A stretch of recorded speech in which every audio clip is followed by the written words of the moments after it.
দুপুরে গরম গরম ধোঁয়াটা ভাতের সঙ্গে পালং শাকের এই রেসিপিটা থাকলে কিন্তু আর কোনো কিছুর প্রয়োজন হয় না।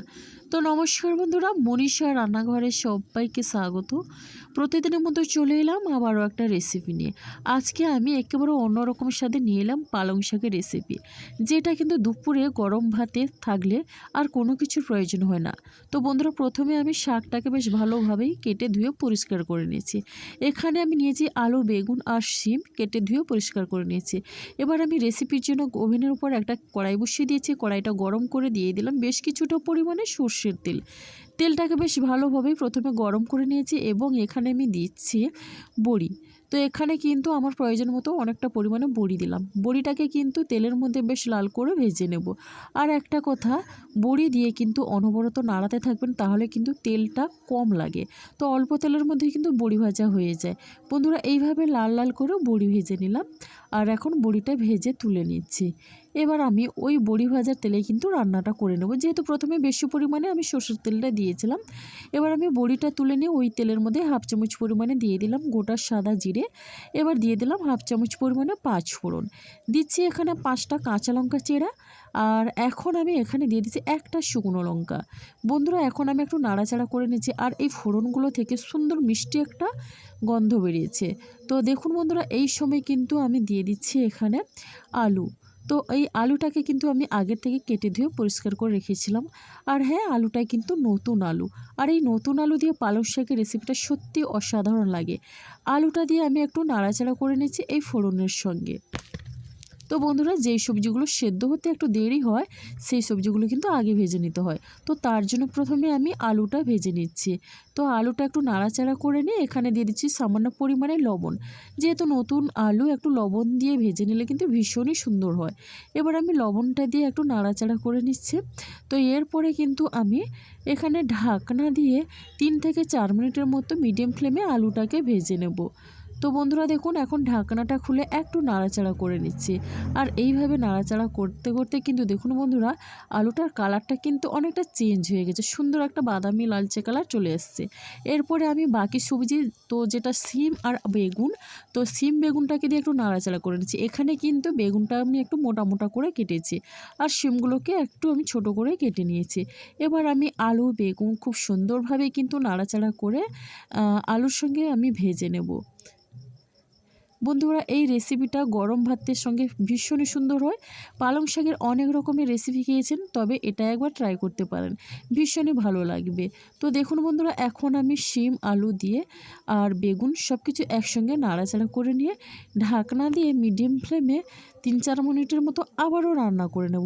এতে করে কিন্তু আলু শিমও খুব সুন্দরভাবে আর বেগুনটাও ভাজা হয়ে যাবে। দেখেই বুঝতে পারছেন সিম আর বেগুনের কালারটাও চেঞ্জ হয়ে গেছে, সুন্দরভাবে কিন্তু সিম বেগুন ভাজা হয়ে গেছে। এরপরে আমি এখানে দিয়ে দিচ্ছি হলুদের গুঁড়ো কালারের জন্যে। তো এখন আমি হলুদের গুঁড়ো আবারও দিয়ে নাড়াচাড়া করে নিচ্ছি। তো বন্ধুরা দেখুন, এইভাবে নাড়াচাড়া করে নেওয়ার পরে কিন্তু আমার সব সবজিগুলো সুন্দরভাবে ভাজা হয়ে গেছে। আর এখন আমি এখানে দিয়ে দিচ্ছি কেটে ধুয়ে রাখা পালং শাক। তো বন্ধুরা দেখুন, এখন আমি পালং শাকটা দিয়ে বেশ ভালোভাবেই নাড়াচাড়া করে নেব সবজিগুলোর সঙ্গে। তো এই সময় কিন্তু গ্যাসের ফ্লেমটা আমি হাইতে রেখেছি। আর এইভাবে পালং শাক নাড়াতে নাড়াতে কিন্তু শাকটা পরিমাণে অনেকটা কমে যায়।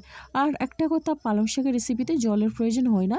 তো আমি যেহেতু এখানে জল দেব না, আমি কিন্তু এখানে বারবার ঢাকনা চাপা দিয়ে রান্নাটা করে নেব। শাকটা কিন্তু অনেকটা কমে গেছে। তো এখন আমি এখানে দিয়ে দিচ্ছি লবণ স্বাদ অনুসারে। লবণটা কিন্তু দেখে বুঝে দিতে হবে, যেহেতু প্রথমে আমি আলুর সঙ্গে লবণটা দিয়েছিলাম।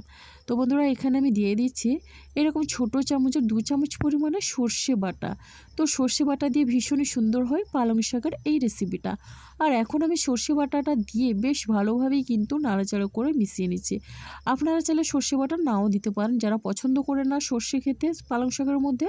তো এখন আমি নাড়াচাড়া করে নিয়ে এরপরে দেখুন 2টো কাঁচা লঙ্কা ওপর থেকে দিয়ে দিলাম। আর রান্নাটা কিন্তু কাঁচা লঙ্কার ঝালেই যেহেতু হচ্ছে, এবার আমি কাঁচা লঙ্কা দিয়ে ঢাকনা দিয়ে মিডিয়াম ফ্লেমে 5 মিনিট প্রথমে আমি রান্না করে নেব।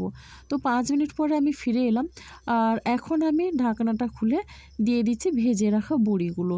তো বড়িগুলো দিয়ে আবারও বেশ ভালোভাবেই নাড়াচাড়া করে মিশিয়ে নিতে হবে। দুপুরে গরম ভাতের সঙ্গে পালং শাকের এই রেসিপিটা থাকলে কিন্তু কোনো কিছুর প্রয়োজন হবে না। শুধুমাত্র এই রেসিপি দিয়ে কিন্তু এক থালা ভাত অনায়াসে খেয়ে নিতে পারবেন। তো এখন আমি ঢাকনা চাপা দিয়ে আরও 4-5 মিনিটের মতো রান্না করে নিলাম। তো আমি যেহেতু এখানে জলের ব্যবহার করছি না, তো আমি এইভাবে ঢাকনা চাপা দিয়ে কিন্তু রান্নাটা করে নেব। তো দেখুন বন্ধুরা, রান্নাটা কিন্তু আমার হয়ে গেছে, দেখেই বুঝতে পারছেন। তো এখন আমি ঢাকনাটা খুলে কিন্তু আবারও বেশ ভালোভাবেই নাড়াচাড়া করে নিচ্ছি। তো দেখুন বন্ধুরা, এখানে কিন্তু ঝোলটা কিন্তু একেবারে শুকনো হয়ে গেছে। তো এরপরে আমি এখানে দিয়ে দিচ্ছি সামান্য পরিমাণে চিনি। যেহেতু নিরামিষ রেসিপি, একটু চিনি দিলে কিন্তু ভীষণই ভালো লাগে খেতে। আর দিয়ে দিচ্ছি এখানে 1/2 চামচ পরিমাণে জিরের গুঁড়ো। এরপরে চিনি দিয়ে জিরের গুঁড়ো দিয়ে আবারও বেশ ভালোভাবেই নাড়াচাড়া করে মিশিয়ে নিলাম। তো রেসিপি ভালো লাগলে লাইক, শেয়ার, কমেন্ট এবং সাবস্ক্রাইব করে আমার পাশেই থাকবেন। তো নতুন বন্ধুরা এখনও যারা চ্যানেলটিকে সাবস্ক্রাইব করেননি, প্লিজ সাবস্ক্রাইব করে পাশে থাকা বেল আইকনটি প্রেস করে নোটিফিকেশান অল করে দেবেন। তাহলে কিন্তু সবার আগে আপনারা আমার নোটিফিকেশান পেয়ে যাবেন। তো বন্ধুরা দেখুন, রান্নাটা আমার একেবারে কমপ্লিট হয়ে গেল। এবার কিন্তু পরিবেশনের জন্য একেবারে রেডি। তো এখন আমি একটা প্লেটের মধ্যেই নিয়ে নিচ্ছি। আর কতটা লোভনীয় হয়েছে দেখেই বুঝতে পারছেন বন্ধুরা পালং শাকের এই রেসিপিটা। এইরকম গরম গরম ধোঁয়া ওঠা ভাতের সঙ্গে পালং শাকের এই রেসিপিটা থাকলে কিন্তু যে কেউ কিন্তু অনায়াসে এক থালা ভাত খেয়ে নিতে পারবে। তো বন্ধুরা, রেসিপি ভালো লাগলে একটা মিষ্টি কমেন্ট করবেন। আপনাদের মিষ্টি কমেন্ট কিন্তু আমাকে অনেকটা উৎসাহ দেয় নতুন নতুন রেসিপি বানানোর জন্যে। তো আজকে পালং শাকের রেসিপিটা আমার এই পর্যন্ত। আর আগামীকাল আসবো বন্ধুরা আবারও একটা নতুন রেসিপি নিয়ে। আপনারা সবাই সুস্থ থাকুন, ভালো থাকুন। অসংখ্য ধন্যবাদ। আর অনেক অনেক ভালোবাসা রইল আমার সোনা বন্ধুদের জন্যে।